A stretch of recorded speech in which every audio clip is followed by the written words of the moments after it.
Number 16، جب اللہ انسان سے راضی ہوتا ہے 16ویں نعمت کیا دیتا ہے تقوی پر؟ تو 16ویں نعمت ہے اللہ عبادت کی توفیق دیتا ہے۔ جب انسان کی زندگی میں تقوی ہوتا ہے 16واں انعام اللہ عبادت کی توفیق دیتا ہے۔ اگر کسی کو عبادت کی توفیق ہے شکر ادا کرنا چاہیے، عبادت کی توفیق نہیں ہے اللہ کی ناراضگی ہے۔ اور یہ کیسے پتہ چلتا ہے؟ اگر ایک نماز پڑھنے کے بعد دوسری نماز پڑھنے کے لیے دل آمادہ ہو، طبیعت کھینچ دی جائے اور وہ مسجد میں پہنچے تو سمجھنا چاہیے میری پہلی عبادت قبول ہو گئی، اسی لیے دوسری عبادت کی توفیق مل رہی ہے۔ اگر وہ عشاء کی نماز پڑھتا ہے فجر کے لیے نہیں اٹھتا، سمجھنا چاہیے وہ اللہ کے ہاں قبول نہیں ہوئی ہے۔ حج عمرے کے لیے گیا دوبارہ جانے کی توفیق نہیں ہو رہی، سمجھنا چاہیے اللہ کے ہاں قبول نہیں ہو رہا۔ ایک دفعہ صدقہ دیا دوبارہ دینے کی توفیق نہیں ہو رہی، سمجھنا چاہیے اللہ کے ہاں قبول نہیں ہو رہا۔ ذکر کرتا ہے دوبارہ کرنے کی توفیق نہیں ہوئی، سمجھنا اللہ کے ہاں قبول نہیں ہوتا۔ اللہ بڑا غنی ہے، وہ محتاج نہیں ہے کہ ہم اللہ کا ذکر کریں، ہم اللہ کے سامنے سجدہ ریز کریں۔ ساری کائنات رب کو سجدہ کر رہی ہے، کیا فرشتے کم تھے سجدے کے لیے؟ کہ آسمان میں ایک بالش برابر جگہ نہیں کہ جو اللہ کو سجدہ نہ کرے۔ کائنات کی ہر چیز اللہ کی تسبیح کر رہی ہے، اللہ بندے کو آزمانا چاہتا ہے۔ تو انسان جب تقوی پہ چلے گا اللہ عبادت کی توفیق دے گا۔ نادان یہ کہتا ہے کہ بھائی میں مسجد نہیں جاتا، تیری کیا مجال، تو نہ جائے، تجھے رب العالمین مسجد آنے کی توفیق نہیں دیتا، تو عبادت کی توفیق چھن جائے گی۔ نمبر 17، جب زندگی میں تقوی ہوگا اللہ 17واں انعام کیا دے گا؟ اللہ کھیتوں میں، باغوں میں، مالوں میں کثرت ڈال دے گا، کثرت اور برکت ڈالے گا۔ یہ بھی اللہ کا قرآن میں وعدہ ہے، وَلَوْ أَنَّ أَهْلَ الْقُرَىٰ آمَنُوا وَاتَّقَوْا لَفَتَحْنَا عَلَيْهِمْ بَرَكَاتٍ مِّنَ السَّمَاءِ وَالْأَرْضِ۔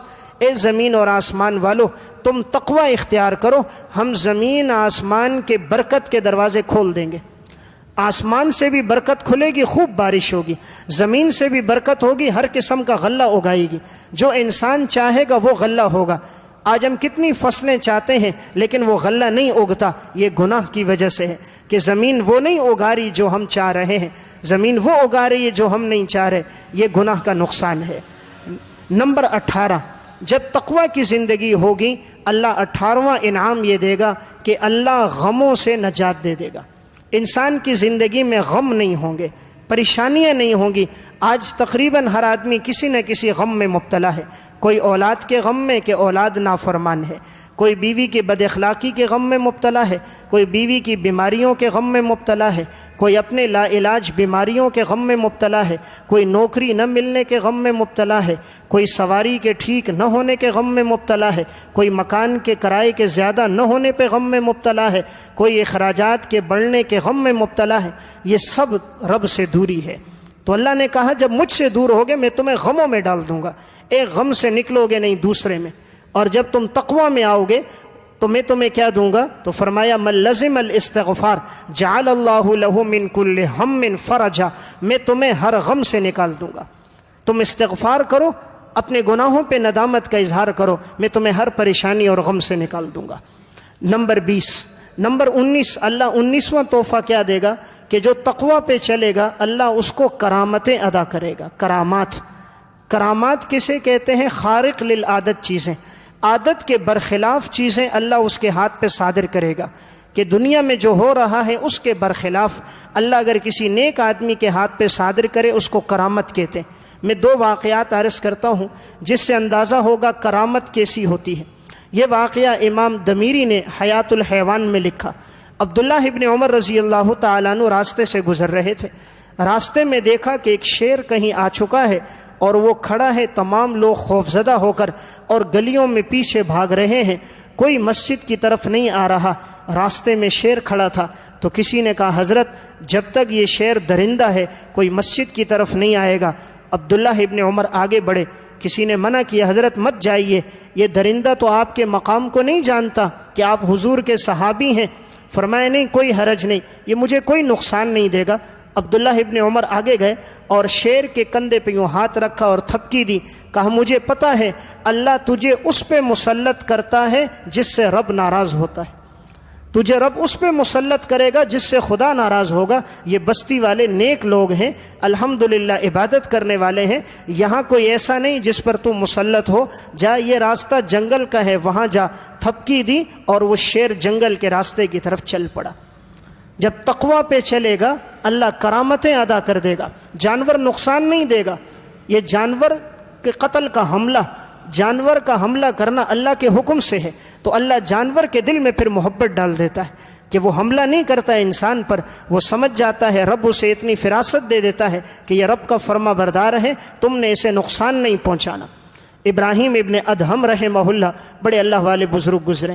عربی کی ایک کتاب ہے الرسالۃ القشیریہ، اس میں ہے کہ یہ سفر کر رہے تھے، سفر کرتے کرتے یہ قافلہ ایک جگہ ٹھہرا۔ جب ٹھہرا تو قافلے والوں نے کہا حضرت رات کا وقت ہے، کچھ کھانا کھا کے آرام کرتے ہیں۔ تو فرمایا لکڑیاں جمع کی، لکڑیاں جلائی، کھانا پکانے لگے۔ قافلے والوں نے کہا حضرت دل کرتا ہے کہ آج کوئی تازہ گوشت ہوتا ہرن کا تو ہم وہ تازہ گوشت کھا لیتے۔ فرمایا بھائی یہ تو اللہ کے اختیار میں ہے، اللہ چاہے تو لا سکتا ہے، میرے اختیار میں نہیں، لیکن اللہ سے مانگتا ہوں۔ ابراہیم ابن ادہم نے قبلے کی طرف رخ کیا، اللہ سے مانگا کہ اے اللہ یہ تیرے بندے گوشت چاہتے ہیں، تیرے اختیار میں ہے، تو بھیج دے۔ تھوڑی دیر گزری نہیں، دیکھا کہ ایک شیر دوڑ رہا ہے اور اس کے آگے اسی طرح کا ہرن جانور دوڑتا ہوا آ رہا ہے، تو شیر اسے بھگا بھگا کے ابراہیم ابن ادہم کے پاس لے آیا، پس وہ ہرن وہیں پر خود ہی گر پڑی۔ ابراہیم ابن ادہم نے کہا اللہ کی مدد آ گئی ہے، اب تم اس شکار کو لو اور اس سے اپنے لیے کھانا تیار کرو۔ کہا ہم کھانا بنا رہے تھے اور دیکھ رہے تھے شیر ہمیں دیکھ رہا ہے، یہاں تک کہ جب ابراہیم بن ادہم نے اور تمام بزرگوں نے وہ کھانا کھا لیا تو وہ شیر اطمینان سے اٹھ کے چلا گیا۔ یہ ساری کائنات رب کے حکم کے تحت ہے، تو جو رب کا بنتا ہے کائنات اس کی بن جاتی ہے۔ من کان للہ کان اللہ لہ، تم اللہ کے بنو، اللہ کہتا ہے مخلوق کو تمہاری خدمت میں لگا دوں گا۔ اس لیے جس کا رب اس کا سب، جس کے ساتھ اللہ ہے اس کے ساتھ سب کچھ ہے۔ تو جو تقوی پہ چلے گا، ایک میں نے عرض کیا اللہ اسے کرامتوں کا تحفہ دے گا۔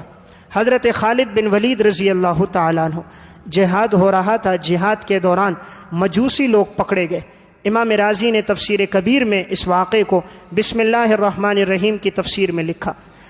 تو جب وہ مجوسی پکڑے گئے تو ان کے پاس زہر تھی اور وہ لوگ زہر کھا رہے تھے۔ خالد بن ولید نے پوچھا کیوں کھا رہے ہو؟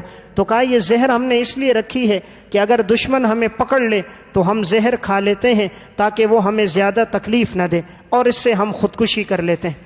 حضرت خالد بن ولید رضی اللہ تعالیٰ عنہ نے فرمایا زہر سے موت نہیں آتی، موت اللہ کے حکم سے آتی۔ انہوں نے کہا حضرت ایسی بات نہیں ہے، یہ زہر اتنی خطرناک ہے، کوئی اگر ایک آدمی ایک چنڈی کے برابر بھی لے لے تو فوراً موت واقع ہو جاتی ہے۔ خالد بن ولید نے کہا میں چنڈی نہیں، جتنی تمہارے پاس ہے سب کھاؤں گا، میرا اللہ کی ذات پر ایمان ہے، یہ مجھے نقصان نہیں دے گی۔ انہوں نے کہا اگر یہی بات ہے تو ہم تو ایمان لے آئیں گے، ہم سمجھ جائیں گے تمہارا دین سچا دین ہے۔ خالد ابن ولید رضی اللہ تعالیٰ عنہ نے لی، بسم اللہ الرحمن الرحیم پڑھا، بسم اللہ الذی لا یضر مع اسمہ شیء فی الارض ولا فی السماء وہو السمیع العلیم لیا، اور ساری زہر کھا گئے۔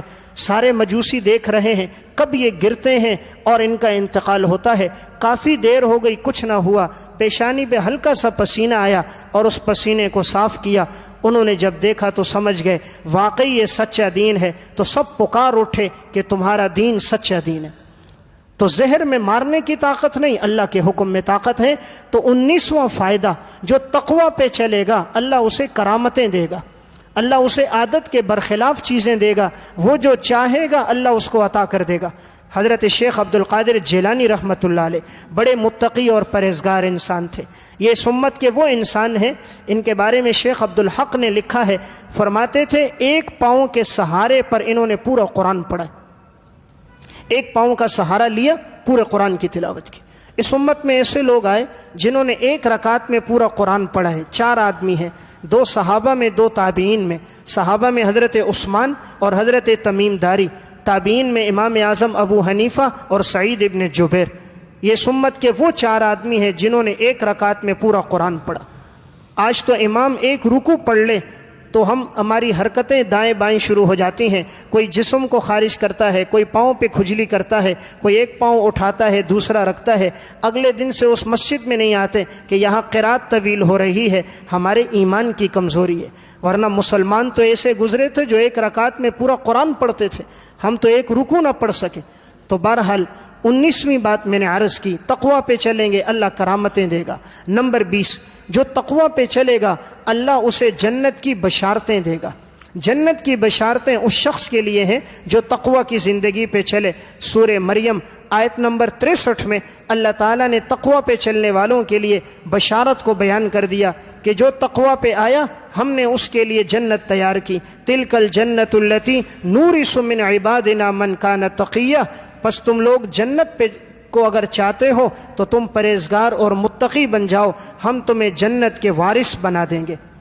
سب آخری بات کہ اللہ رب العزت 21واں انعام اس کو کیا دیتا ہے کہ جو تقویٰ پہ چلتا ہے اس کو ایک انعام اللہ دیتا ہے کہ اللہ اس کو اپنا قرب عطا کرتا ہے. اللہ تعالیٰ ایسے آدمی کو اپنا قرب اور اپنی معیت عطا کرتا ہے کہ اللہ اس کے ساتھ ہو جاتا ہے, اور جس کے ساتھ رب ہو جائے اس کے ساتھ تو سب ہیں. اسی لیے تو حدیث میں آتا ہے, رسول اللہ صلی اللہ علیہ وسلم نے فرمایا, اللہ تعالیٰ فرماتے ہیں من تقرب منی شبرن, تم ایک بالش میرے قریب ہو جاؤ, تقربت منہ ذراعن, میں ایک گز تمہارے قریب ہو جاؤں گا. اللہ کہتا ہے ایک بالش قریب آؤ میں ایک گز قریب ہوں گا. ومن تقرب منی ذراعن, تم ایک گز میرے قریب ہو جاؤ, تقربت منہ باعن, میں ایک باع قریب ہوں گا. ایک باع کہتے ہیں دونوں ہاتھوں کو آدمی کھول دے, اس کے درمیان جو مسافت ہے یہ ایک باع ہے. اللہ تعالیٰ فرماتے ہیں ومن اتانی یمشی اتیتہ ہرولۃ, تم پیدل چل کر آؤ گے میرے بندے میں دوڑ کر تمہارا استقبال کروں گا. تو انسان پیدل آتا ہے, رب العالمین اس کی طرف دوڑ کر جاتے ہیں, تو اللہ کا قرب ملے گا اس کو جو تقویٰ پہ چلے گا. عجیب بات رسول اللہ صلی اللہ علیہ وسلم نے فرمائی. آپ نے فرمایا کہ اللہ رب العزت فرماتے ہیں وما تقرب الی عبدی بشیء احب الی مما افترضت الیہ, میرا بندہ میرے قریب نہیں ہو سکتا مگر سب سے زیادہ قریب اس چیز سے ہوگا جس کو میں نے فرض کیا. یعنی سب سے زیادہ اللہ کا قرب فرض نماز سے ملتا ہے. فرض نماز جو نہیں پڑھے گا اللہ کا قرب نہیں مل سکتا. آج بعض نادان کہتے ہیں یہ پہنچا ہوا پیر ہے, نماز وہ نہیں پڑھتا, جسم پہ گندگی ہے, بال بکھرے ہوئے ہیں, گرد و غبار چہرے پر ہے, نماز کا اہتمام نہیں. کہا یہ پہنچا ہوا پیر ہے, جو نماز نہ پڑھے وہ شیطان تو ہو سکتا ہے, پیر نہیں ہو سکتا. پیر وہی ہوگا جو رسول اللہ صلی اللہ علیہ وسلم کی صورت میں امت کو درس دیا کہ آپ اصل میں حقیقی پیر اور رہبر تھے, کہ ساری ساری رات گزر جاتی تھی قیام میں کہ آپ کے پاؤں میں تو ورم آ جاتا تھا, پاؤں مبارک سوج کے پھٹ جاتے تھے, اتنا لمبا قیام کرتے تھے. تو جو چاہے کہ اللہ کا قرب ملے تو آپ صلی اللہ علیہ وسلم نے فرمایا وہ فرض نماز کا اہتمام کرے. تو اللہ کہتا ہے میں اس کو اپنا قرب دوں گا. وما یزال عبدی, میرا بندہ مسلسل میرے قریب ہوگا, یتقرب الی بالنوافل, اگر وہ میرا قرب چاہتا ہے وہ نفل نمازوں کا اہتمام کرے. نوافل کا جو اہتمام کرے گا اللہ کا قرب ملے گا. حتی احببتہ, اللہ کہتا ہے جب یہ نفل پڑے گا تو میں اس سے محبت کروں گا. اور جب اللہ محبت کرتا ہے تو اللہ کیا دیتا ہے, فَإِذَا أَحْبَبْتُهُ كُنْتُ سَمْعَهُ, جب میں اپنے بندے سے محبت کرتا ہوں تو میں اپنے بندے کا کان بن جاتا ہوں, الَّذِي يَسْمَعُ بِهِ, جس سے میرا بندہ سنتا ہے. وَبَصَرَهُ, میں اپنے بندے کی آنکھ بن جاتا ہوں, الَّذِي يُبْصِرُ بِهِ, جس سے میرا بندہ دیکھتا ہے. وَيَدَهُ, میں بندے کا ہاتھ بن جاتا ہوں, الَّتِي يَبْطِشُ بِهَا, جس کے ذریعے میرا بندہ پکڑتا ہے. وَرِجْلَهُ, میں بندے کا پاؤں بن جاتا ہوں, الَّتِي يَمْشِي بِهَا, جس کے ساتھ وہ چلتا ہے. وَإِن سَأَلَنِي لَأُعْطِيَنَّهُ, پھر وہ مجھ سے جو مانگتا ہے میں اس کو دیتا ہوں. وَلَئِنْ اسْتَعَاذَنِي, اور اگر مجھ سے پناہ مانگتا ہے, لَأُعِيذَنَّهُ, تو میں اس کو پناہ دیتا ہوں. تو اللہ فرماتا ہے جو میرے قریب ہوگا میں اس کا کان بنوں گا. کان بنوں گا یعنی وہ سنے گا جو اللہ چاہے گا. پھر میں اس کی آنکھ بنوں گا, وہ دیکھے گا جو اللہ چاہے گا. دیکھیں اللہ کتنا غفور الرحیم ہے. اللہ رب العزت, انسان گناہ بھی کرتا ہے لیکن اللہ اس سے نعمت نہیں چھینتا. ہر گناہ کے باوجود 4 نعمتیں اللہ نہیں لیتا. جو انسان گناہ بھی کرے اللہ تعالیٰ اس سے 4 نعمتیں نہیں لیتا اور اللہ اس کو دیتا ہے. نمبر 1, پہلی نعمت اللہ رزق بند نہیں کرتا. انسان اگر گناہ بھی کر دے تو اللہ تعالیٰ اس کا رزق بند نہیں کرتا۔ دنیا میں اگر ایک آدمی دوسرے کو رزق دے رہا ہے، اس کے گھر کے اندر کچھ راشن ڈال رہا ہے، تو اگر ذرا سی بات پہ ناراضگی ہو جائے راشن بند کر دیتا ہے۔ فیکٹری میں نوکری کر رہا ہے، 2 دن 3 دن تاخیر سے آیا، وہ فیکٹری سے نکال دیتا ہے، بھئی تم تاخیر سے آ رہے ہو، تنخواہ بند کر دیتا ہے۔ بندہ گناہ کرتا ہے، رب رزق نہیں بند کرتا۔ نمبر 2، بندہ گناہ کرتا ہے، دوسری چیز اللہ فوراً صحت کی نعمت نہیں چھینتا، ورنہ تو اللہ قادر ہے یہ رات کو غیر محرم کو دیکھے، صبح اللہ اس کو نابینا کر دے، یہ رات گانا سنے، صبح اللہ کانوں کی شنوائی چھین لے، یہ حرام لقمہ منہ میں ڈالے، اللہ زبان کی لذت ختم کر دے، حلق سے نیچے اتارے اللہ معدے کو لے لے، یہ زنا کرے اللہ شرمگاہ سے طاقت چھین لے، لیکن رب العالمین صحت نہیں چھینتا۔ نمبر 2، گناہ کرتا ہے اللہ پھر بھی صحت دیتا ہے۔ نمبر 3، انسان گناہ کرتا ہے لیکن اللہ پردہ پوشی کرتا ہے۔